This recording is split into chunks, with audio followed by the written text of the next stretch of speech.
সেটা কি আপনি জানেন? আসুন জেনে নেই একটু ধৈর্য ধরে। সবচেয়ে আশ্চর্যের বিষয় হলো, তুমি তাকে চিনো, তারপরও তাকে ভালোবাসো না।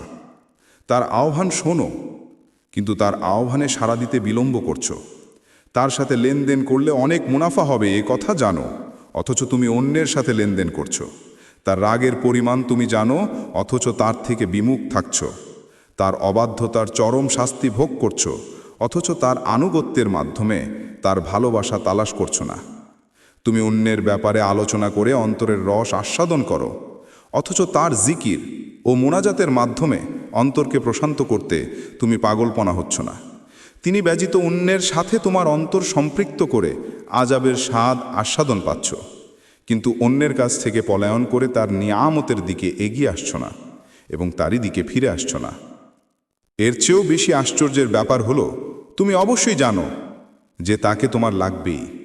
তুমি তার প্রতি মুখাপেক্ষী, অসহায়, অথচ তুমি তার থেকে মুখ ফিরিয়ে আছো। আর যা তোমাকে তার থেকে দূরে রাখবে, তুমি তারই অভিমুখী।